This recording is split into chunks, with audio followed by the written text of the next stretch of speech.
Well, let me do a little quick poll here, a little audience participation. What percentage of you trust either completely or somewhat a recommendation that you get from a peer or friend when it comes to, a place to eat, a movie to watch, a book to read? What percentage you trust somewhat or completely a peer? What does that look like? Almost everybody.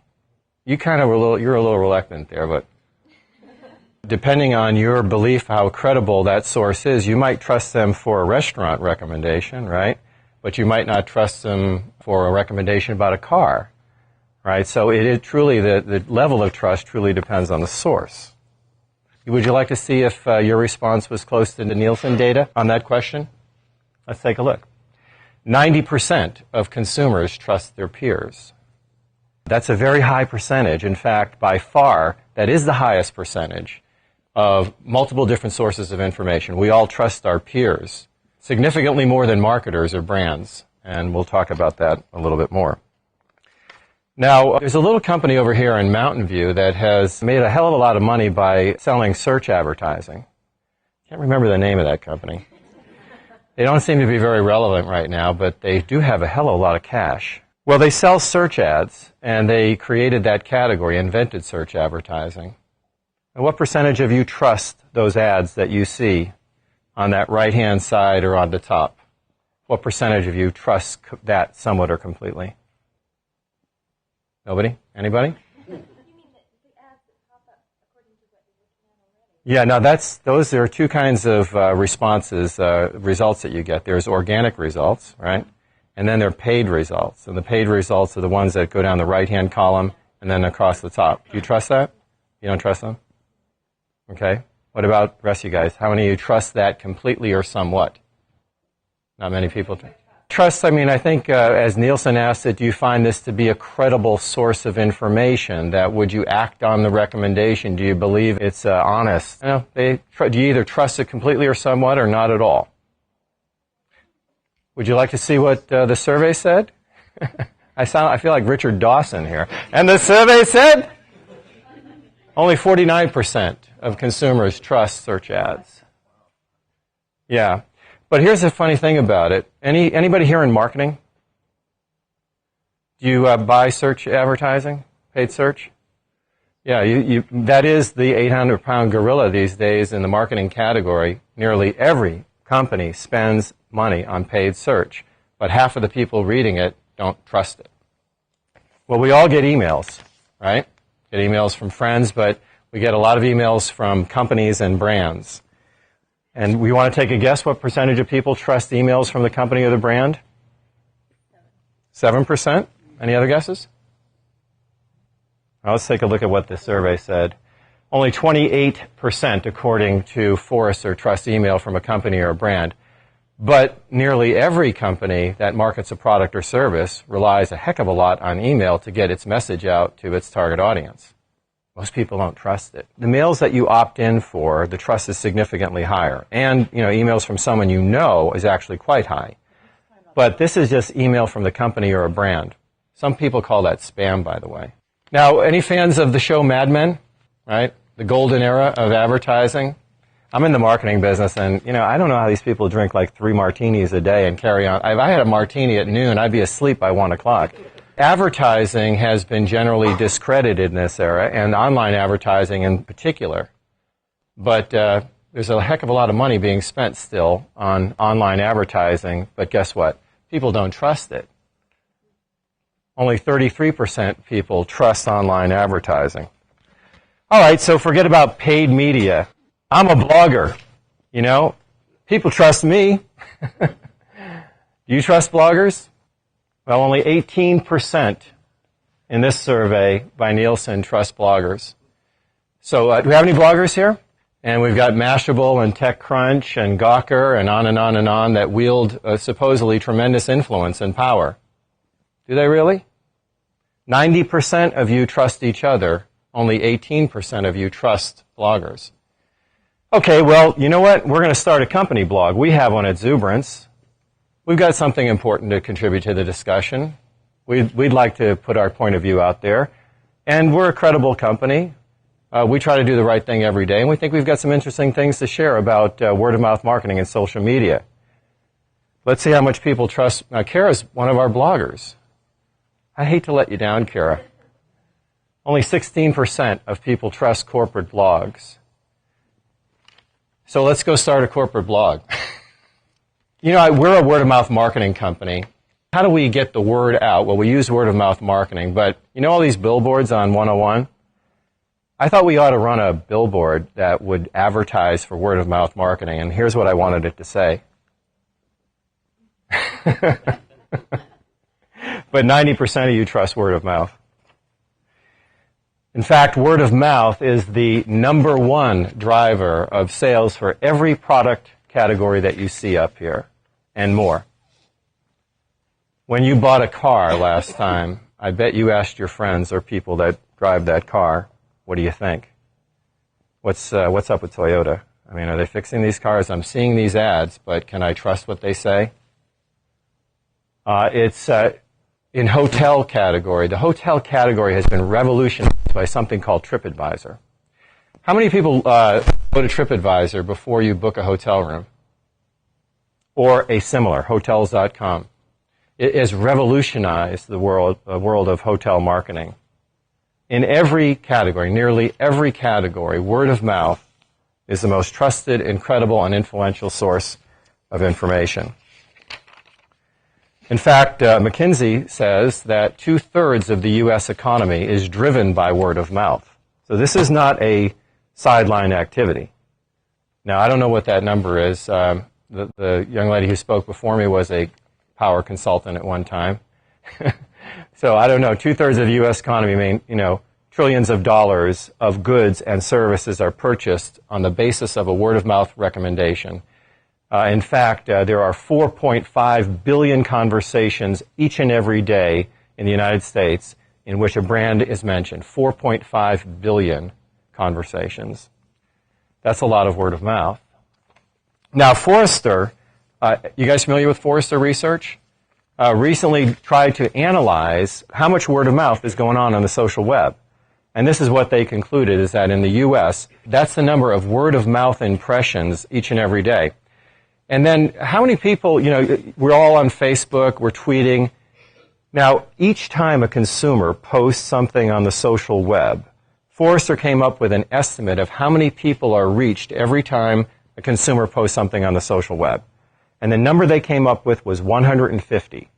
That's each and every time, right? And they consider that estimate low. Does that sound like a lot to you, 150? Why do you think it seems conservative, or it seems low and not exaggerated? Do you use Twitter? And probably things that you tweet get retweeted, right? Yeah, this is the viral nature of social media. In fact, according to Forrester, the reach of online word of mouth now rivals advertising. On average, according to Facebook, most people have, well, let me ask it as a question. What do you guys think is the number of average friends that people have on Facebook? Average number. What do you think? You were right on. It's 130, according to Facebook. How many friends do you have on Facebook, Kara? How many? 1,000. So the reach of social media has now become a true force for people to think about, to consider, and to try to take advantage of, frankly, from a marketing standpoint, because it now rivals advertising. So now let's talk a little bit about social media and trust in social media. So I'm a person that does look at TripAdvisor a lot when I go to book a hotel. And it turns out that, and I actually do find the reviews very helpful. And now you can post pictures of your hotel. And so let's take a look at what the survey says here. According to Nielsen, 70% trust online reviews, 70%.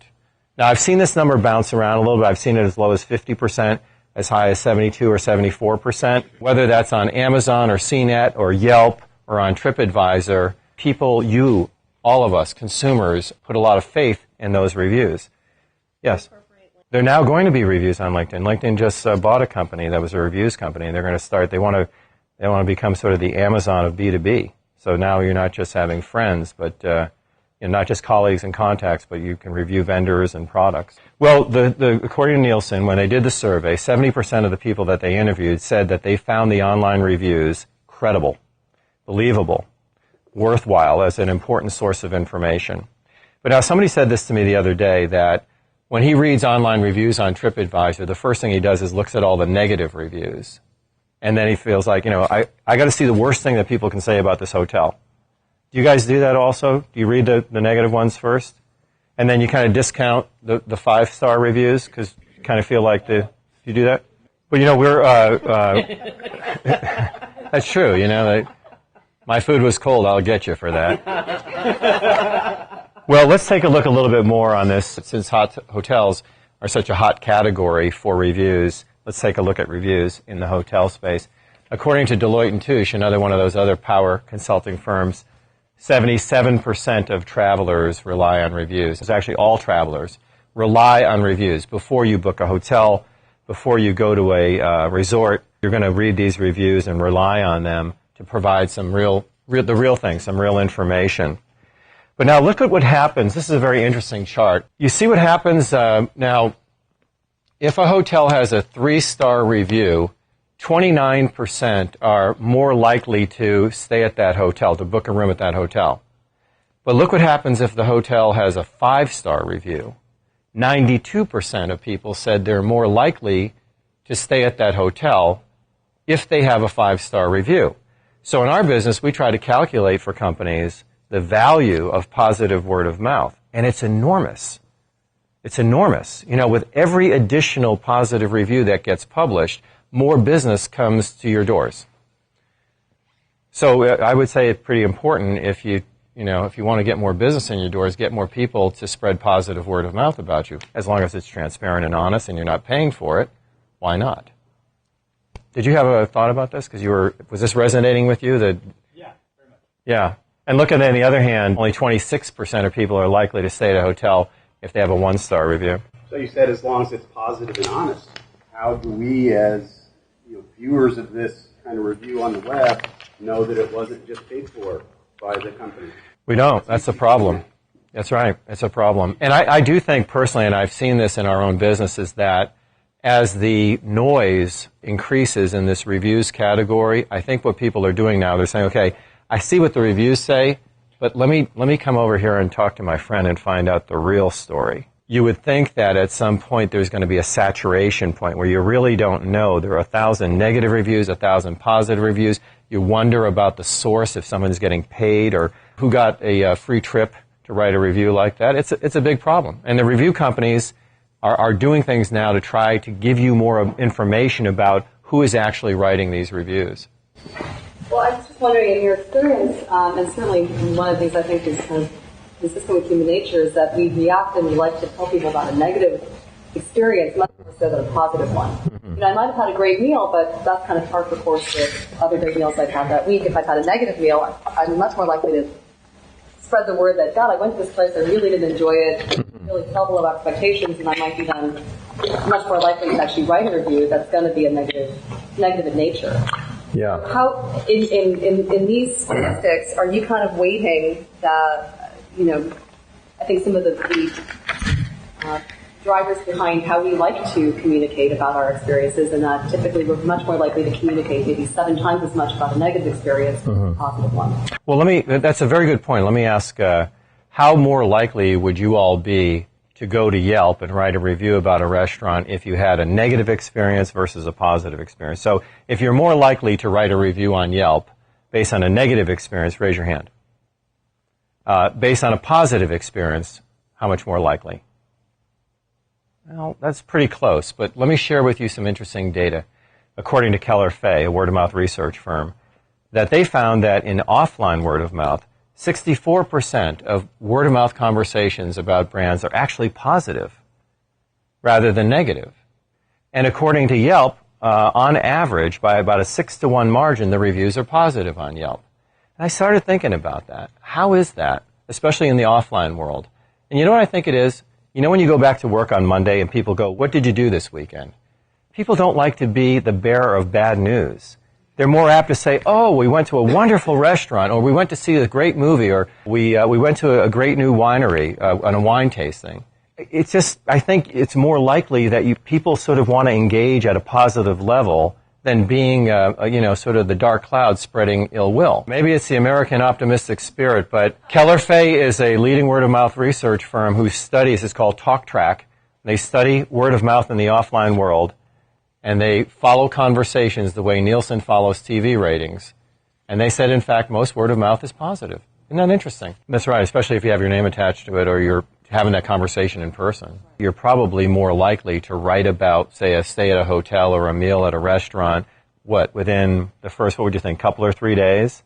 Because after that, that experience, you're on to other stuff. It could, but the data that I've seen is that the online reviews are mostly positive, just as offline word of mouth is mostly positive as well. So there is a popular perception that there are a lot of negative reviews online. In fact, there are, but according to you go read what Amazon says and what others, that most of the reviews that they get are actually positive reviews. So whether it's online or offline, word of mouth seems to be mostly positive. We may remember more and feel more compelled to write a review if you had an awful experience, but I'm talking about overall, the tone of it is mostly positive. This piece of data caused seismic waves in the worlds of social media and word of mouth and at venture-backed companies like mine, because I am the CEO and founder of a word-of-mouth marketing platform company, and it's really based on this notion that we all trust each other more than marketers, which I believe. So Edelman has a thing called the Trust Barometer, and every year they issue their research findings on the Trust Barometer. And what got all the headlines this year is that this sacred cow called peer recommendations looks like it took a big hit in terms of the number of people who say their friends and peers are credible sources of information. Look at that bottom line. In blue is 2008, and in kind of mustard orange is 2010. And what a whopping decrease in 2 years' time. Can everybody see that, the point we're trying to make here?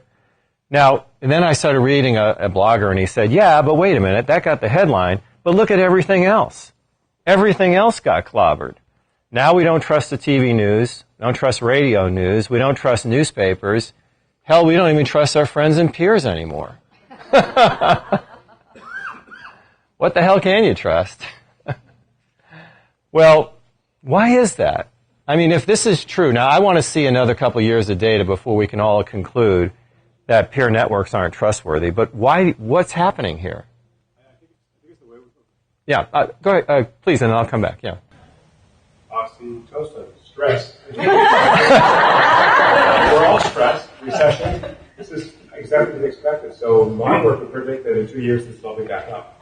Okay, so what did you attribute this phenomenon to? Oxytocin. I'm suffering from that. What were you going to say? All right. But understand, this is talking about the trust that you have in your peers and friends. Oh, not even online. It's not even an online review. It's whether I trust my BFF. Is that the right term, Karen? Yeah. All right. Correct me if I'm wrong. I know you will. So has the definition of friend changed due to social media? Now a friend is just someone you may be connected with on LinkedIn. It used to be an acquaintance. Yeah, maybe we need a different word. Now this is, I have my friends, but then I have my real friends. And among those real friends, I've got one friend I really trust.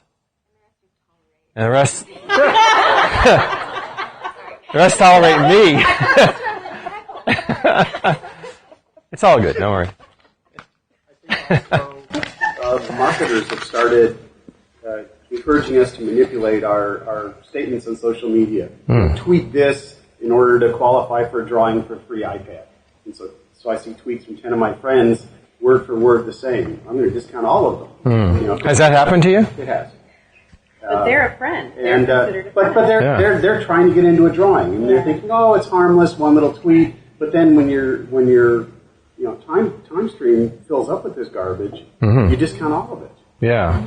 So I think people are being manipulated perhaps with good intentions by these marketers, and so you have to question even things that your close friends. That's exactly what this research is saying, I think, right? Thank you, Father, for that. You think it's the information about companies from all those sources, right? Because that is thank you for pointing that out, because it does say information about companies, but I have to look at that research a little bit more because it might be, Alan, right? We were talking about restaurants, and he was raving about French Laundry and a few other places. We were sharing restaurant recommendations. Now, that is a company, the French Laundry, right? So it could be not just like Halliburton as a company, but the French Laundry as a company, or Carr and Farrell as a company, et cetera, right?